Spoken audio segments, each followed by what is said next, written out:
All right, the big brake job part three. It's take one. We don't do take twos and threes and stuff like that here. We just do, that's what it is, and take it or leave it is what we take. But anyway, I'm sure you love it. Well, some people do. Those that watch love it, and the haters hate it, and everybody else is busy. So it's all good.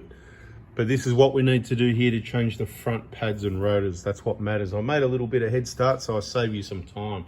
Now, normally when you go in and do brakes, people just want to get in there and, you know, pull the caliper off. But what happens with these, they've got a fixed solid brake line here, right? So if you take the caliper off undoing the caliper mounting bolts, you're going to be bending the brake line, and then you're going to go, oh, well, what do I do here? And you're going to start looking to unclip things like this. So what I've done is made a head start. Now, the first thing you do is remove, this is what I do. Everyone can do whatever or anything. To me, this ABS line here is gold. I don't want to damage it. So I don't want to be connected to that brake line whatsoever.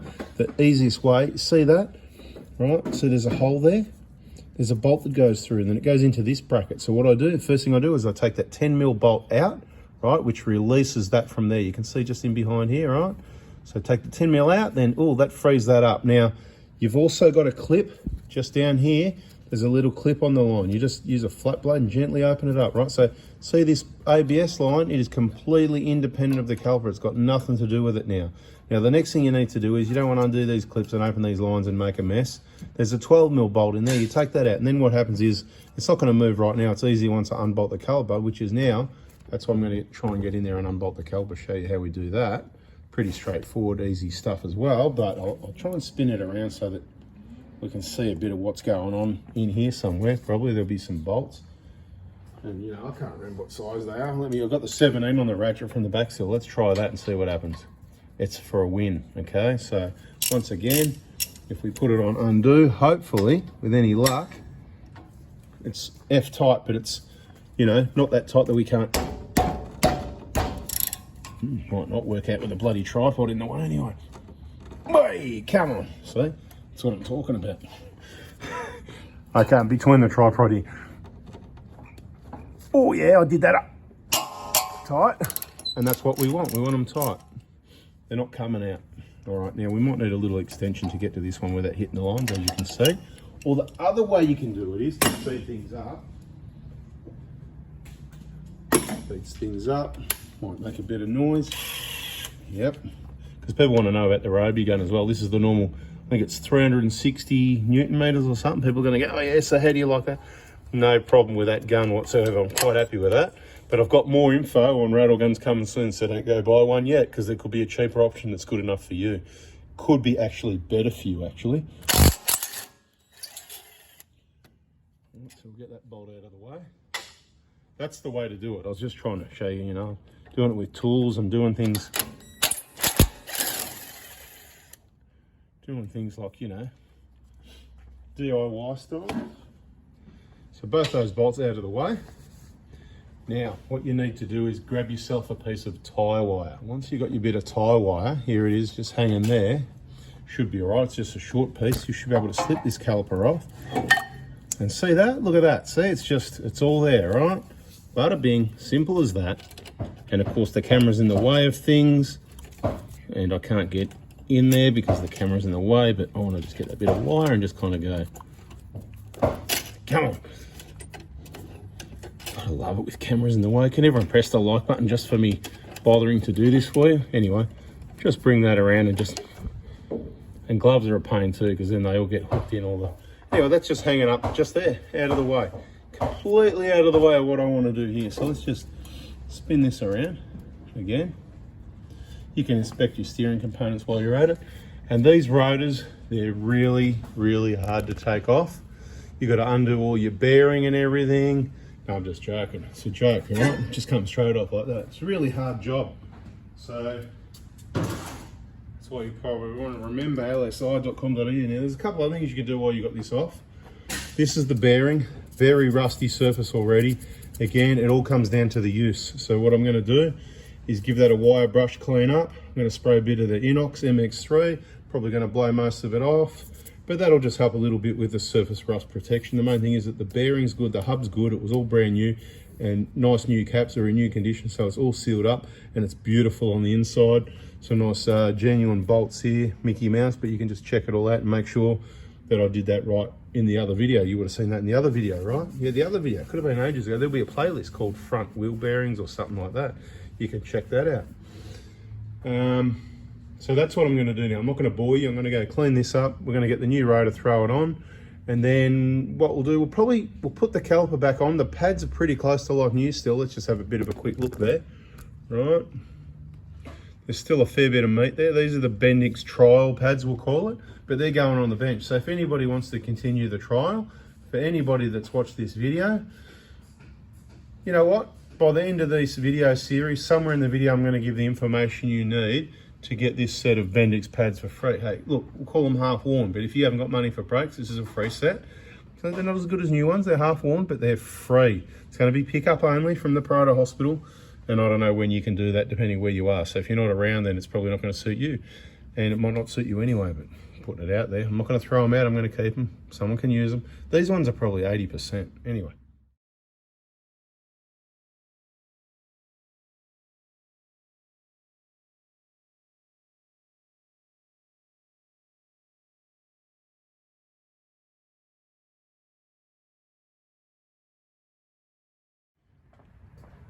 See if we can get in here.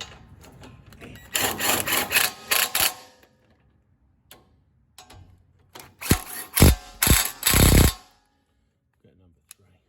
Give it a... Good. Beautiful.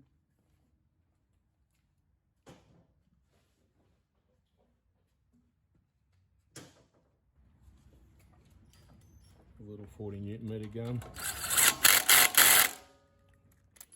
So just rattle that flat out. That's the 12 that goes into that bracket, and the 10 that goes into this one. This works really well. We don't go full noise because it turns rather than twists the bracket, because if you use a spanner ratchet, you'll twist the bracket, so that works really well. And you'll see that the caliper went on even with the, I told you there, like, you know, they're hardly worn. So that's how much, you know, I didn't push the pads back and it fitted on the rotor. So there you go. And then don't forget this ABS line. Pop it back where it goes in the clip. Make sure it's in the right position, up or down. There could be a mark there, but just as long as it's not, you know, nice and centralized, and you should hear a nice little clip like that, and that'll secure that ABS line in position. And we know it's not damaged because we didn't drag it around with the caliper. Happy days. At this point, you can take this off because the caliper and the pads is holding. Well, actually, no, we're changing pads, so let's leave that there. My mistake. So let's go ahead and change pads. So we sort of separated the rotor replacement and the pad replacement of this. You know, there's different ways to do things, but okay. So in this case, what we've done so far was to replace the rotor, and we've just put everything back how it was, because either way, we need to do this. So I'll just grab some tools. So what we want to do is just take these clips out, don't lose them, like I almost might will. Yeah, we'll go that little one there, like that. Just put that aside, don't lose it. Another one of those there, if I remember correctly. Yeah, it's been a while. I'll take that out. They clip in, they sort of shouldn't come out, if you know what I mean. These, you can polish up the pins. I think we've shown that in other videos, so we're not going to go into too much detail, if you know what I mean. These pins, I'm not even going to pull them all the way out. They're just going to sit about there, so they just clear the pads. So I said you can polish them up, and that'll just allow your pads to slide on and off there smoothly and quietly. All right, this clip here, that can just come off. It hooks into the pads. It pushes the pads back out at the bottom to help prevent squealing. Okay, then your pads will just slip out. Well, they won't, they're tight actually. So now what we're going to do, you know, the DIY style, we could, with the caliper off, you could have done it, right? With a G-clamp or whatever, DIY style. But now DIY style, it's a bit, I'll tell you what, I can't really do it with the tripod in the way, but we're just going to use a couple of different flat blade screwdrivers and just get in there and gently lever against the backing plate. I'm pointing at the bottom, you can't see, against the backing plate, again on that edge of the rotor. It doesn't take a lot of pressure unless you've got problems with your calipers. If you can't get them to go in with a gentle lever, with the right, you know, not rushing, not under pressure, not with distractions, none of that, And like I say, you shouldn't do this if you don't know what you're doing. This is just adding to some information to help you to be able to do it one day, or if you're doing it anyway, to help you hopefully get some ideas and assistance with that. But if you don't know what you're doing, when it comes to brakes, matter of life and death, so don't do it. So what I'm going to do, I'll get the flat blade and I'll just gently push the pistons back, and then we'll slip these pads out and chuck the new ones in.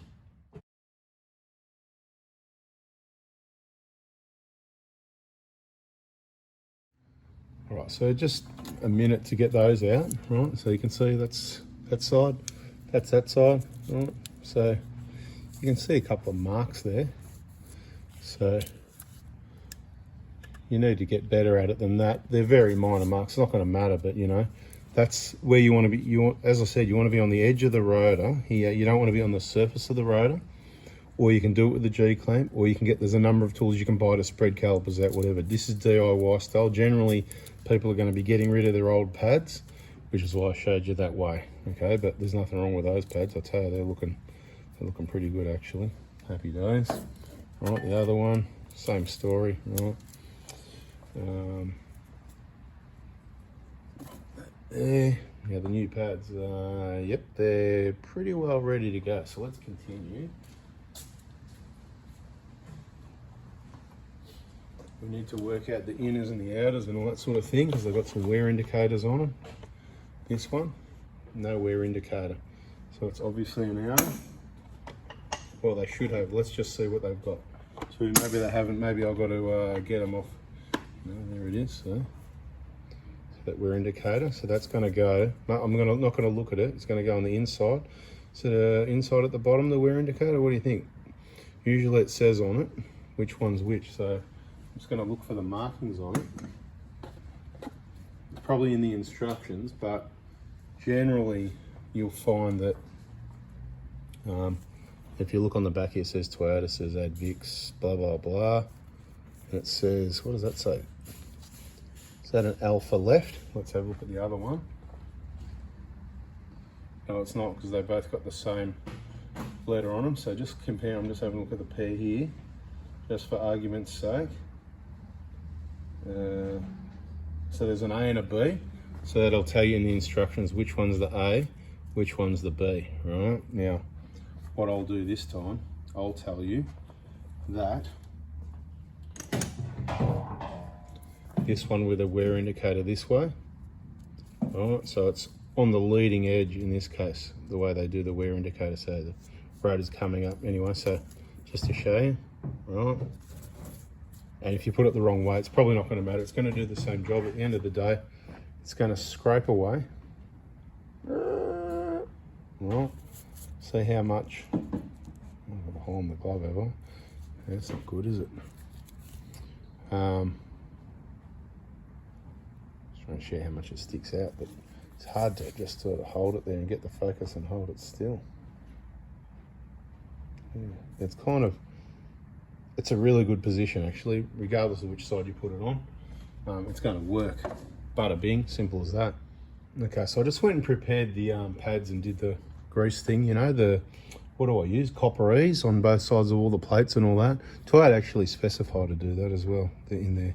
Funny thing, from factory they don't do it, it's all bone dry, but then in the pad replacement instructions it tells you to do that. You can see the old dust stain, rust stains, everything in there. But what I'm saying is, have an inspection, make sure there's no fluid leaks, damage to the boots. If there was, you'd know, because what would happen when you, most likely, when you went to push the pistons back, you wouldn't be just able to easily push them back. Don't worry about this mess that I've made. It's just a messy looking thing, you know, that's all.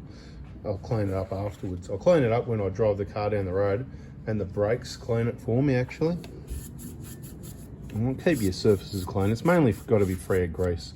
Dust, dirt, fingerprints, whatever. I mean, you can be pedantic if you want. I used to be like that. But you know what? They're about to get a lot worse. So the pads are prepared. Let's get those in there. Remember that inner one is the one with a wear indicator. So I'll just show you the inner one, what it looks like from the outside anyway. And here's one I prepared earlier, type thing. And that just goes, should probably put the other one in first to be honest. Hang on, get this rotor sitting in the right spot and hopefully everything will go in. Right. Okay. Doesn't really matter which one you put in, but Might as well put this one in first, then you can start bringing the pins in. Same thing, you know. Here's one I prepared earlier. Bit of clay on the back.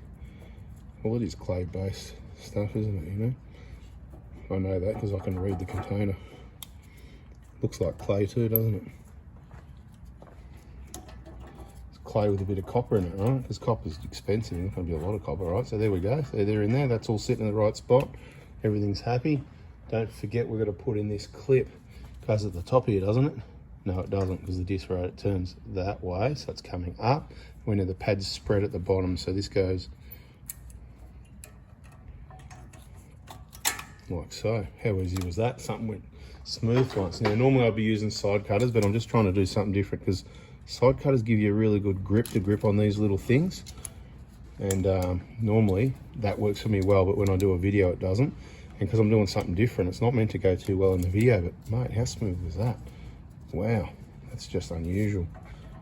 Right. And that's, you know, sometimes a bit of experience working for you, making things look easier than they are, because people go, oh man, you make it look so easy. But so look, at now at last we're having, well, we had a bit of trouble, okay? There's little clips in. Oh, dropped one, did you hear that? Yeah, I went to pick up one and I picked up two. I like to spin those around so the clip's facing back the other way so it can't get caught on anything. Now, if my ears work all right, that landed about there. That's why it's worthwhile having clean floors as well. Rubber gloves, I'm going to blame the gloves. Bloody gloves, mate, you know. So you pop that in there. You see what I mean about turning it? So if it's around this way, might not have thought of this. This is why you watch the videos. Like something could catch that and pull that pin out. Then that could fall out, hit your wheel, whatever, pads, whatever could happen. So what you do is, you, if you can, you just spin it around, right? Just twist it 180 degrees. You might say something could hit that and push it and pop it out. You are right. So here you go. How about 50-50, phone a friend? What we'll do, we'll put it sort of so it's facing downwards. There you go. So that way the pin's facing down. The locking part's sticking out. That's not sticking out. Well, it's not really going to matter. You can face it whatever way you want, but that's what I'm going to do. That's what makes the most sense to me. You let me know in the comments which way you want to face that pin. What do you think the best way is? All right, so those pins are in. Those pins are in. Those pins are in. Those pins are in. The pads are in. Backing plates are all in.